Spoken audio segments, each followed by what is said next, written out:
Go. I love my brother and I would do anything for him. He's my life and nothing can separate us. But I can also tell you that we fight just about every day over the silliest things.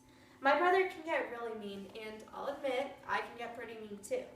However, every night we still look at each other, smile, say goodnight, then go to bed, and wake up every morning as if nothing had ever happened. And maybe that's something that all Americans need to learn how to do because unfortunately, domestic terrorism is something that has drastically increased in the United States in the past few years. Today we'll start by realizing the difference between foreign and domestic terrorism.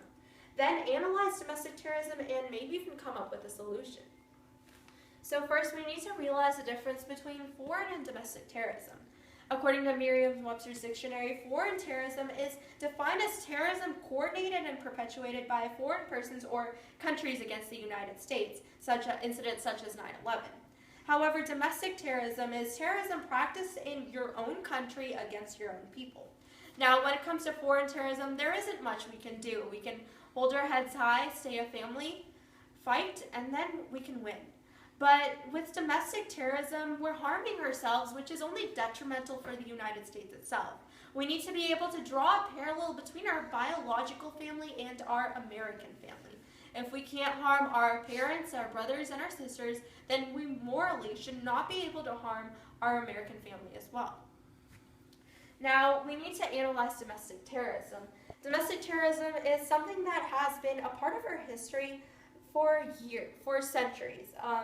It started with presidential assassinations, and while there isn't much we can do about those because those are political issues, we can do a lot about domestic terrorism right now because it has drastically increased in the United States. According to CNN, December 14th, 2012, there was a Newtown, Connecticut shooting which killed 20 children and 6 adults, and this took place in an elementary school.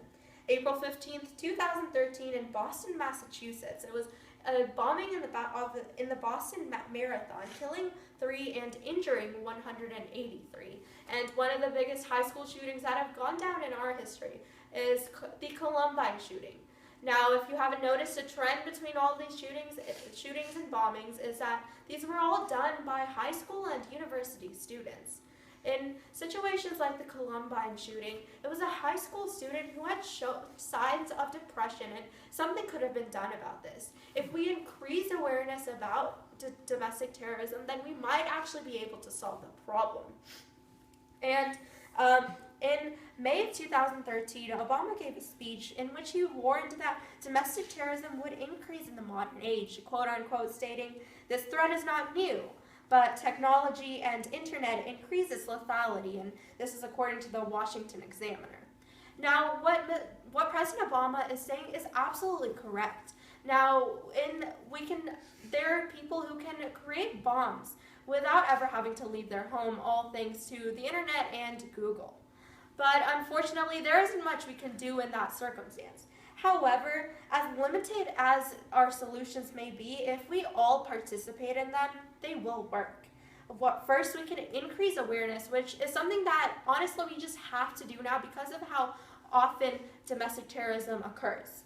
And second, if someone is depressed or upset, we need to get them help because you never know who could commit the next act of domestic terrorism.